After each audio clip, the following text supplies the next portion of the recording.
मैं एक डॉक्टर हूँ। कई दिन पहले की बात है, जब मैं ड्यूटी पर थी तो एक खुदकुशी का इमरजेंसी केस आया। खुदकुशी करने वाली एक लड़की थी जिसका नाम उमा था, और मैंने अपने 8 साल के करियर और गुजरी जिंदगी में पहली बार इतनी खूबसूरत लड़की देखी थी। उमा बेहोशी की हालत में थी। उसको अस्पताल पहुंचाने वाले उसके माँ बाप थे। माँ बाप भी बेहतरीन पर्सनैलिटी के मालिक थे, लेकिन उस वक्त उनकी बेटी की हरकतों ने उन्हें दुखी कर दिया था। पता नहीं क्यों मुझे उस लड़की पर प्यार और उसके माँ बाप की बेबसी देखकर बहुत तरस आ रहा था। लड़की को ऑपरेशन थिएटर लाया गया। ऑपरेशन के बाद उसे वार्ड में स्थानांतरित कर दिया गया और उसके माँ बाप को बता दिया गया था कि अब उनकी बेटी खतरे से बाहर है। लड़की की हालत का पता चलते ही लड़की का पिता बाहर बैठे गरीबों में कुछ बांटने चला गया और लड़की की माँ को मैंने अपने ऑफिस में बुलवाया। लड़की की माँ ने जो कहानी सुनाई वो कुछ यूं थी। मेरी बेटी का नाम उमा है और उमा इंजीनियरिंग कर रही है। पढ़ाई के बाद सभी माँ बाप की तरह उमा के माँ बाप की भी ख्वाहिश थी कि वो अपने घर बार की हो जाए, इसलिए उन्होंने उमा से उसकी पसंद के बारे में पूछा तो उमा ने और लड़कियों की तरह ये फैसला भी अपने माँ बाप को दे दिया। उसके माँ बाप ने उमा के रिश्ते की बात चलाई तो उमा को देखने एक फैमिली आई। नाश्ते और बातचीत करने के बाद वो औरतें उमा के कमरे में चली गई।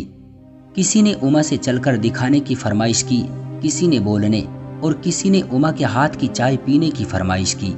उसके बाद वो इजाजत लेकर चली गई, लेकिन लड़के वालों ने कुछ दिन बाद बिना कोई बात बताए ही रिश्ते से इनकार कर दिया। उमा को उस दिन जिंदगी में पहली बार रिजेक्ट किया गया था, मगर माँ बाप की तसल्ली ने उमा को हौसला दिया और एक बार फिर उमा को देखने के लिए एक और फैमिली आई। उन्होंने भी खाना खाने के बाद उमा के हाथ की चाय पीने की फरमाइश की और चाय के बाद इजाजत चाही। 3 दिन इंतजार में रखने के बाद ये कहकर इनकार कर दिया कि लड़की को मेहमानों की सेवा करनी नहीं आती, क्योंकि उसने लड़के की माँ को टेबल से उठाकर हाथ में चाय पेश नहीं की, बल्कि आम मेहमानों की तरह टेबल पर रख दी। इस इनकार पर उमा के साथ साथ उसके माँ बाप भी अंदर तक टूट गए, मगर ऊपर वाले की मर्जी समझकर सब्र कर गए। फिर कुछ दिन बाद एक और नई फैमिली आई। इस फैमिली की औरतों के बैठते ही उमा ने उनके जूते तक अपने हाथों से उतारे। वही बैठे बैठे हाथ धुलवाए और फिर चाय पेश की। इस फैमिली ने हफ्ते बाद ये कहते हुए इनकार कर दिया कि आपकी बेटी पर किसी बुरी आत्मा का साया है, वरना पहली बार घर आए मेहमान की इतनी सेवा कौन करता है।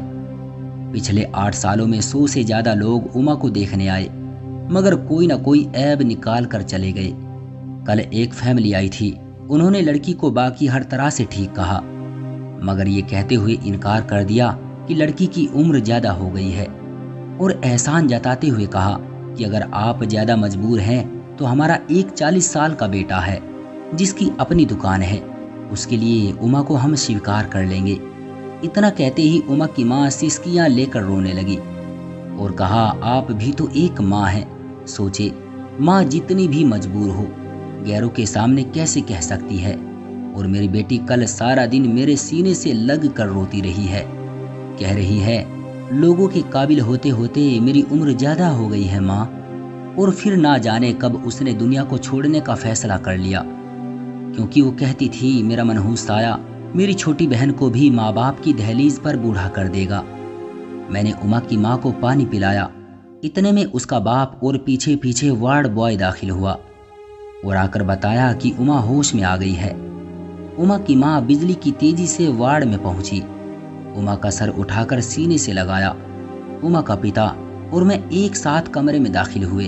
उमा माँ को छोड़कर अपने पिता के गले लग गई और सिसकते हुए कहा, पापा, बेटियां बोझ होती है ना पापा, आपने क्यों बचाया मुझे मरने देते। मेरा मनहूस साया इस घर से निकलेगा तो गुड़िया की शादी होगी, नहीं तो वो भी आपकी दहलीज पर पड़ी पड़ी बूढ़ी हो जाएगी।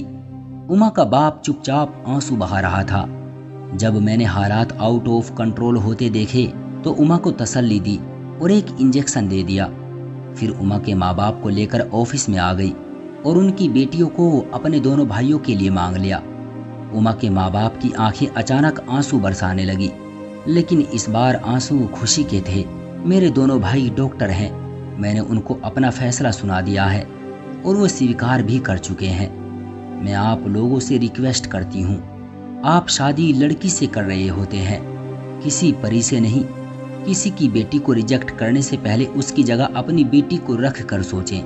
मैं डॉक्टर होने की हैसियत से कहती हूँ, अगर ऐब देखकर रिजेक्ट करना हो तो लड़कियों से दुगनी तादाद में लड़के रिजेक्ट होंगे। आपके द्वारा निकाले गए ऐब और इनकार लड़कियों को मौत के मुंह में धकेल देते हैं। इसलिए मेरी सभी माँ बाप से गुजारिश है कि किसी की बेटी या बेटा रिजेक्ट करने से पहले अपने बेटे और बेटियों की अच्छाई और कमी पर भी ध्यान दे लिया करें। क्यों दोस्तों, सही कहा ना मैंने? कमेंट करके हमें ज़रूर बताएं।